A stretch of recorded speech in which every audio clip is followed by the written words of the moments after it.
নির্ভরযোগ্য সূত্র থেকে খবর পাওয়া গেছে এ রাজ্যের নির্বাচিত সরকারকে ফেলে দিয়ে রাষ্ট্রপতি শাসন জারি করার কথা ভাবছে কেন্দ্র। লড়াই যুদ্ধ যাই হোক না কেন, তাতে ক্ষতি হয় সাধারণ মানুষের। তাই আমি ঠিক করেছি এ রাজ্যের সাধারণ মানুষকে বাঁচাতে আমি মুখ্যমন্ত্রী পদ থেকে ইস্তফা দেব। হ্যাঁ মিহিরদা, আমি পদত্যাগ করতে চাই।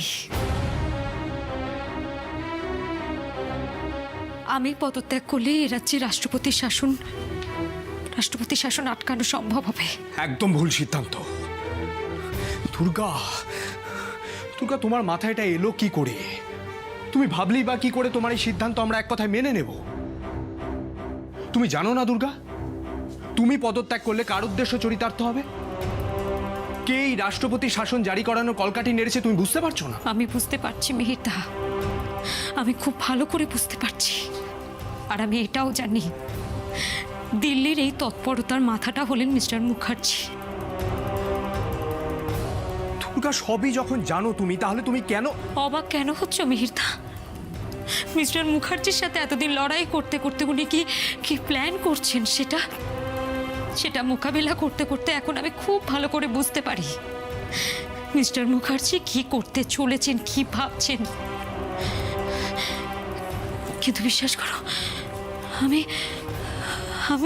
এটা ভাবতে পারিনি মিস্টার মুখার্জি এতটা নৃশংস। ভাবতে পারিনি বলেই হয়তো এটাই বোধহয় ভবিতব্য। একে বদলানো বোধহয় মানুষের অসাধ্য। ঠিক বলেছ দুর্গা, কপালে যা লেখা আছে সেটা বদলানো বোধহয় আমাদের কারোর পক্ষে সম্ভব নয়। কিন্তু তা বলে একটা মানুষের অন্যায় চাহিদার কাছে নিজের মাথা নিচু করাটাকে তুমি ভবিতব্য বলে মেনে নিচ্ছ, এটাকে ঠিক করছো?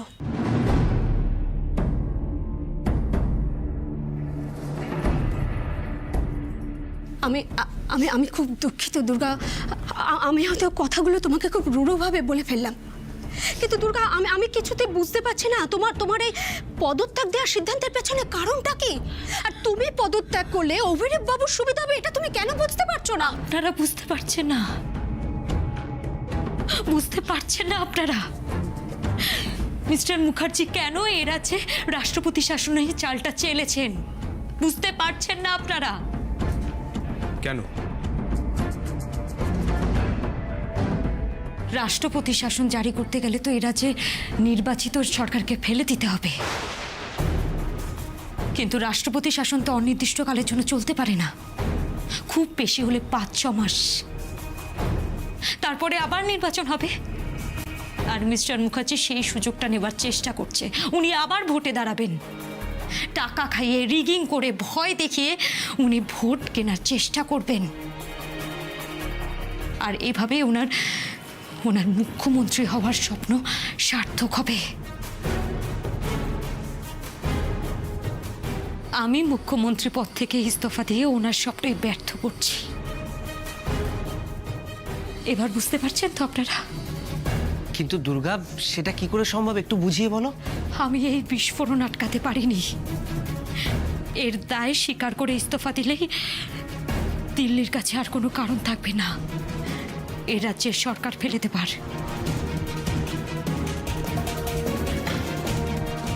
এদিকে আমি যদি প্রেসের সামনে আমার উত্তরসূরি হিসেবে বঙ্গ সেবা পার্টির বর্তমান অধ্যক্ষ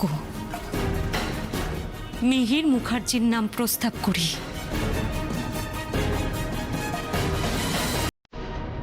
তাহলে মিস্টার মুখার্জি এটা মেনে নেওয়া ছাড়া আর কোনো উপায় থাকবে না।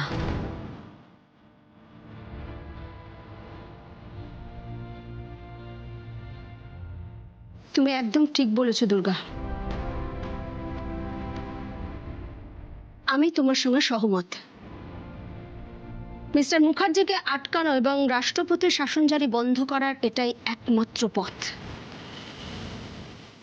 আজ আমি একটা জিনিস বুঝলাম দুর্গা। এতদিন ভাবতাম এত বছর বাবার সাথে থেকে রাজনীতিটা আমি ভালোই বুঝি, কিন্তু আজ বুঝলাম তোমার থেকে আমার অনেক কিছু শেখার বাকি। তুমি কোনোদিনও পদের বা ক্ষমতার রাজনীতি করনি, পাত্তাও দাওনি। যদি সেটা করতে, তাহলে কারোর ক্ষমতা ছিল না তোমাকে টেক্কা দেয়, এমনকি বাবাও নয়। জয়শ্রীদি, সাংবাদিকদের খবর দিন।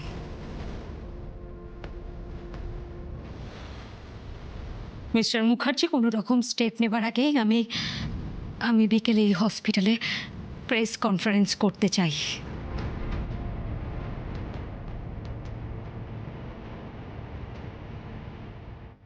মিহিরদা, প্রেম, তোমরা তৈরি থেকো। প্রেস কনফারেন্সের সিদ্ধান্ত শোনার পর অনেক বড় একটা ঝড় আসতে চলেছে।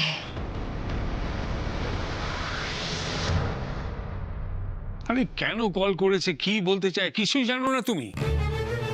শুধু একটা প্রেস কনফারেন্স কল করেছে এই খবরটা দেওয়ার জন্য তুমি ওই ঘোড়া টিমের চ্যানেলে চাকরি করো?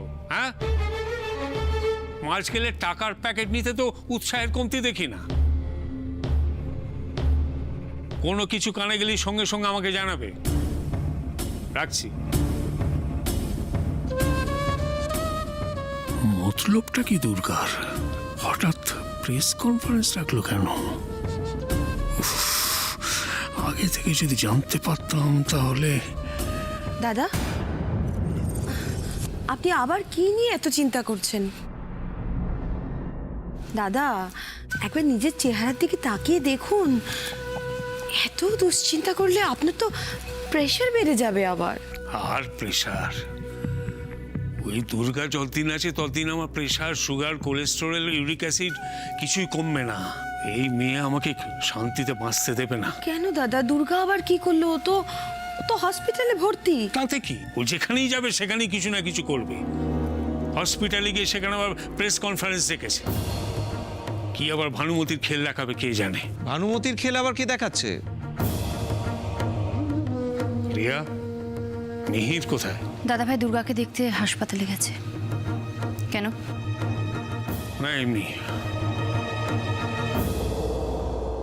মরেছে, এ তো বিপদের উপর বিপদ। দুর্গা আর মিহির মিলেমিশে কোনো নতুন প্ল্যান ভাবছে না তো? না, আরেকবার দিল্লিতে ফোন করি। কথা আছে, ভাবিয়া করিও কাজ, করিয়া ভাবিও না। মানে কি বলতে চাইছো তুমি? আপনি দুর্গাকে জব্দ করার জন্য যতবার প্ল্যান করেছেন, ততবারই সেই প্ল্যান বুমেরাং হয়ে আপনার দিকে ফিরে এসেছে, আপনাকে ধরাশায়ী করেছে।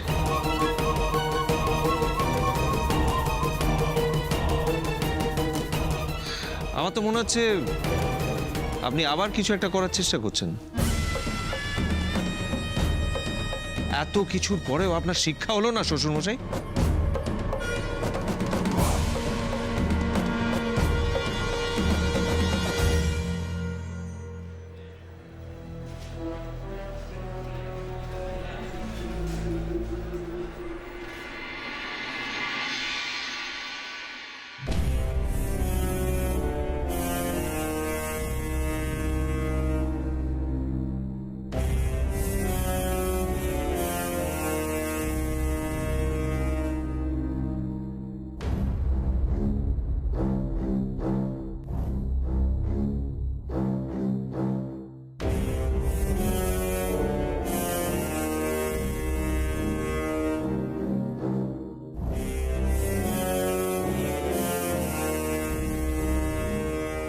ধন্যবাদ, আপনাদের সবাইকে অসংখ্য ধন্যবাদ। আমি বিশ্বাস করি ওই মানুষগুলোর ভালোবাসা না থাকলে আমি আজ বেঁচে ফিরতে পারতাম না। আমি জানি না বাংলার মানুষের ভালোবাসার যোগ্য কিনা আমি, তবে এটুকু বলতে চাই, আমি সবার কাছে কৃতজ্ঞ। আর সেই কৃতজ্ঞতা বোধ থেকে আমি একটা সিদ্ধান্ত নিয়েছি।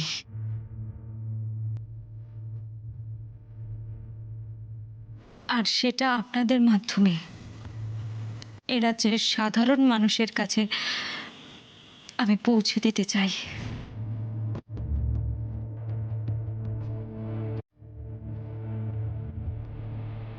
আমি এই মুহূর্তে মুখ্যমন্ত্রী পদ থেকে ইস্তফা দিচ্ছি।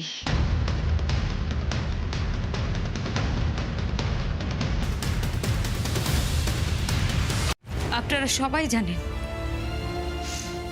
গতকাল আমার ডাকা জনসভায় একটা ভয়াবহ বোমা বিস্ফোরণ হয়েছিল। সেই বিস্ফোরণে আমার সহকর্মী সহ ৪৫ জন মানুষ মারা গেছেন, শতাধিক নিরীহ মানুষ আহত হয়েছেন। আর ওই বিস্ফোরণের মতো একটা জঘন্য কাজ আটকাতে না পারার দায় স্বীকার করে আমার এই সিদ্ধান্ত। ম্যাডাম, এটাই কি আপনার পদত্যাগের একমাত্র কারণ? ম্যাম, এরকমও তো হতে পারে যে এটা আপনার কোনো রাজনৈতিক চাল। এটাই খুব দুঃখের ব্যাপার, রাজনীতির সাথে জড়িত কোনো মানুষ কোনো রকম কাজ বা সিদ্ধান্ত নিলে সেটা আপনারা রাজনৈতিক চাল হিসেবেই ধরেন। তবে হ্যাঁ, এক অর্থে এটা আপনারা আমার রাজনৈতিক চাল বলতে পারেন। আমি আপনাদের সব কথা স্পষ্ট করে বলতে চাই। আমরা খবর পেয়েছি যে গতকালের ঘটনাকে ইস্যু করে কেন্দ্রীয় সরকার এ রাজ্যে নির্বাচিত সরকারকে ফেলে দেবার ষড়যন্ত্র করছিলেন। আর সেই ষড়যন্ত্রে সাহায্য করছেন এ রাজ্যেরই দুর্নীতিপরায়ণ ক্ষমতাশালী এক নেতা। সেই ষড়যন্ত্র বানচাল করার জন্য আমার এই সিদ্ধান্ত। কিন্তু এতে কি কোনো লাভ হবে ম্যাডাম? লাভ তো আছে, তবে সেটা আমার লাভ নয়। আমি যদি আমার লাভের কথা ভাবতাম তাহলে আমার কোনোদিনও রাজনীতিতেই আসা হতো না। লাভ হবে এ রাজ্যের হাজার হাজার সাধারণ মানুষের। এই সরকার নির্বাচিত হয়েছে মাত্র কয়েক মাস হলো। এখনই যদি এই সরকারকে ফেলে দিতে হয় তাহলে আবার নতুন করে নির্বাচন করতে হবে। সেটা অনেক বিশাল টাকার ব্যাপার। একবার নির্বাচনে কয়েকশো কোটি টাকা খরচ হয়। আর এই টাকা আসে কোথা থেকে? এ রাজ্যের সাধারণ মানুষের পকেট থেকে। সেই টাকা দিয়ে যদি উন্নয়ন না করে আবার নতুন করে নির্বাচন করা হয়, সেটা আমার কাছে বিলাসিতা ছাড়া আর কিছুই নয়। তাই আমি পদত্যাগ করলাম।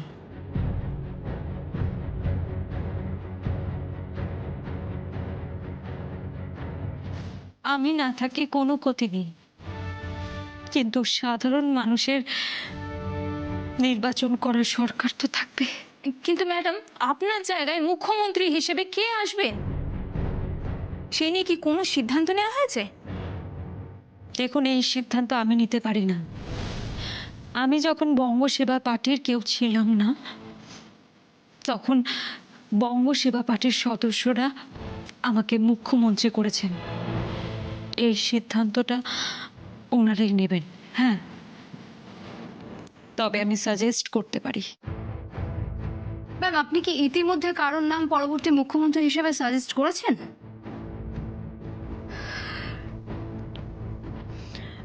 আমি মুখ্যমন্ত্রী হিসেবে বঙ্গ সেবা পার্টির বর্তমান অধ্যক্ষ শ্রী মিহির মুখার্জির নাম সাজেস্ট করেছি।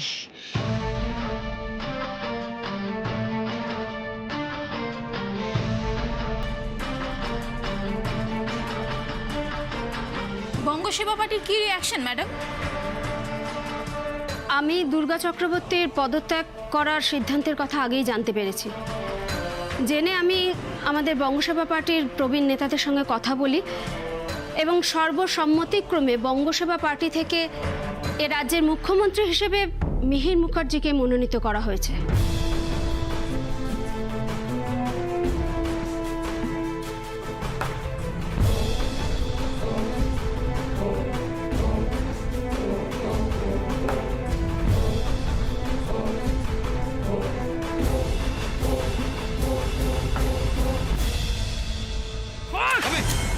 তুমি থামো। কি শুরু করেছো কি বাবা এসব? অভি,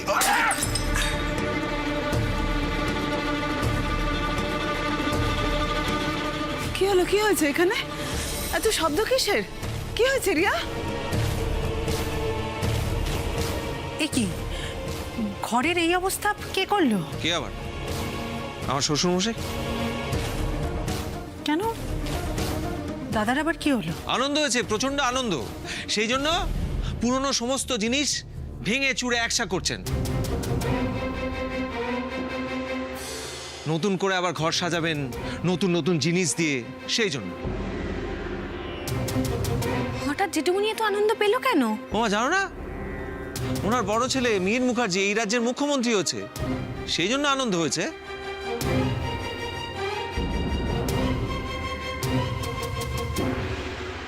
সত্যি দিদিভাই, সম্রাটদা সত্যি কথা বলছে? দুর্গা এক্ষুনি প্রেসের সামনে ঘোষণা করেছে মিহির মুখ্যমন্ত্রী হবে। বড় খোকা মুখ্যমন্ত্রী আর দুর্গা ও কি করবে? ষড়যন্ত্র, সব ষড়যন্ত্র দুর্গার। আমার বিরুদ্ধে চক্রান্ত করেছে ও। ভাবছে আমি কিছু বুঝি না, না? আমাকে মুখ্যমন্ত্রী হতে না দেবার জন্য মিহিরের সঙ্গে ষড়যন্ত্র করে এই চাল দিয়েছে দুর্গা। আমিও ছাড়বো না, ছাড়বো না আমি দুর্গাকে। আমি আজই ওকে পুলিশে অ্যারেস্ট করাবো।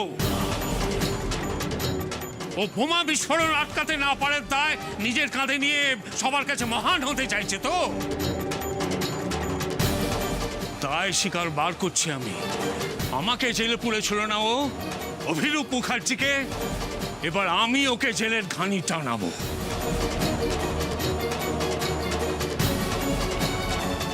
অভি, অভি, এটা কিন্তু তুমি ঠিক করছো না অভি। দুর্গা মুখ্যমন্ত্রীর পদ ছেড়ে দিয়েছে, এবার তোমার পুরনো সমস্ত শত্রুতা ভুলে যাওয়া উচিত। এটাও তোমার মাথায় রাখা উচিত যে মেয়েটা সদ্য স্বামী হারা হয়েছে। চুপ করো, তুমি আর জ্ঞান দিতে এসো না। আমি ওকে অ্যারেস্ট করাবই, যদি পারো তো আটকাও। বেশ, আমিও দেখব তুমি কি করে দুর্গাকে অ্যারেস্ট করা।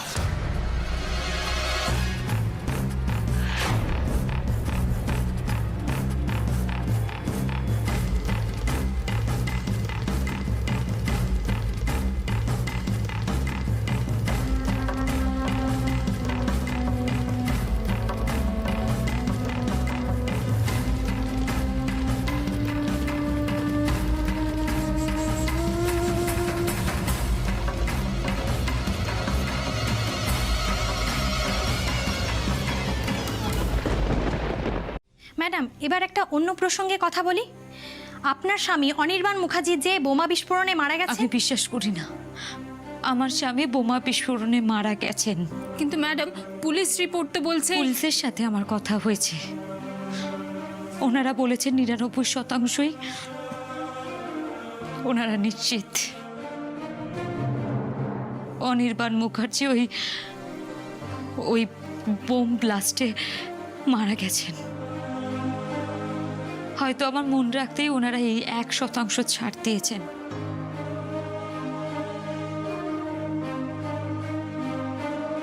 কিন্তু ওই 1%ই আমি আমার বুকে আঁকড়ে ধরে বেঁচে থাকতে চাই। আমি ভাবতে চাই আমার স্বামী এখনো বেঁচে আছেন। আমি জানি আমার অনেক ঠিক আমার কাছে ফিরে আসবে। ম্যাডাম,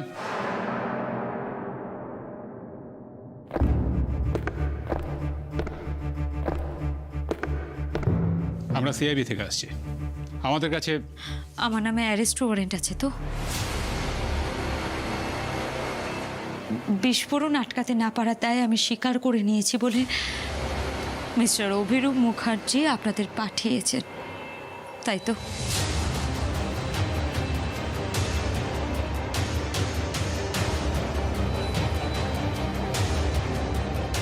বেশ, করুন।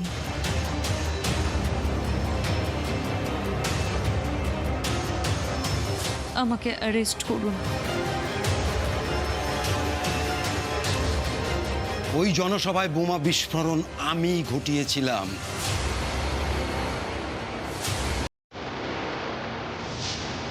দুর্গার কোনো কিছুতেই কোনো দায় নেই।